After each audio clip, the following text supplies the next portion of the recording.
যে মুখ্যমন্ত্ৰী প্ৰধানমন্ত্ৰী বা মন্ত্ৰীসকলক যদি আৰক্ষীয়ে 5 বছৰতকৈ অধিক কাৰাবাস হ'ব পৰা গোচৰত গ্ৰেপ্তাৰ কৰে তেতিয়া তেওঁলোকৰ পদ নিজে নিজে বাতিল হৈ যাব।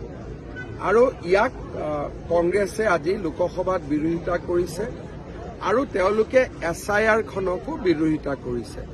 কিন্তু যোৱাকালি ইতিমধ্যে ৰাষ্ট্ৰীয় সংবাদ মাধ্যমত প্ৰকাশ পাইছে যে যিটো গৱেষণা প্ৰতিষ্ঠানে মহাৰাষ্ট্ৰত ভোটৰ খেলিমেলি হোৱা বুলি গৱেষণা পত্ৰখন প্ৰকাশ কৰিছিল তেওঁলোকে নিজৰ ভুল স্বীকাৰ কৰি সেই গৱেষণা পত্ৰখন প্ৰত্যাহাৰ কৰিছে।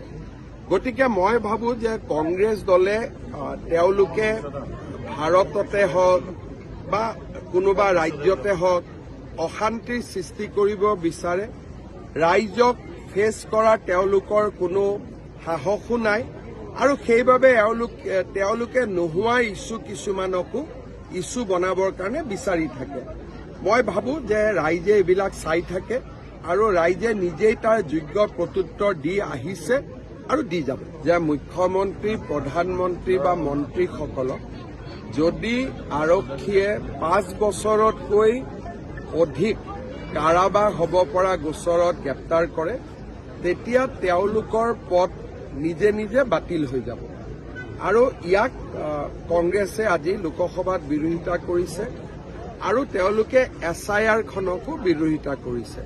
কিন্তু যোৱাকালি ইতিমধ্যে ৰাষ্ট্ৰীয় সংবাদ মাধ্যমত প্ৰকাশ পাইছে যে যিটো গৱেষণা প্ৰতিষ্ঠানে মহাৰাষ্ট্ৰত ভোটৰ খেলিমেলি হোৱা বুলি গৱেষণা পত্ৰখন প্ৰকাশ কৰিছিল তেওঁলোকে নিজৰ ভুল স্বীকাৰ কৰি সেই গৱেষণা পত্ৰখন প্ৰত্যাহাৰ কৰিছে। গতিকে মই ভাবো যে কংগ্ৰেছ দলে তেওঁলোকে ভাৰততে হওক বা কোনোবা ৰাজ্যতে হওক অশান্তিৰ সৃষ্টি কৰিব বিচাৰে। ৰাইজক ফেচ কৰা তেওঁলোকৰ কোনো সাহসো নাই আৰু সেইবাবে তেওঁলোকে নোহোৱা ইছ্যু কিছুমানকো ইছ্যু বনাবৰ কাৰণে বিচাৰি থাকে। মই ভাবো যে ৰাইজে এইবিলাক চাই থাকে আৰু ৰাইজে নিজেই তাৰ যোগ্য প্ৰত্যুত্তৰ দি আহিছে আৰু দি যাব। যে মুখ্যমন্ত্ৰী প্ৰধানমন্ত্ৰী বা মন্ত্ৰীসকলক যদি আৰক্ষীয়ে 5 বছৰতকৈ অধিক কাৰাবাস হ'ব পৰা গোচৰত গ্ৰেপ্তাৰ কৰে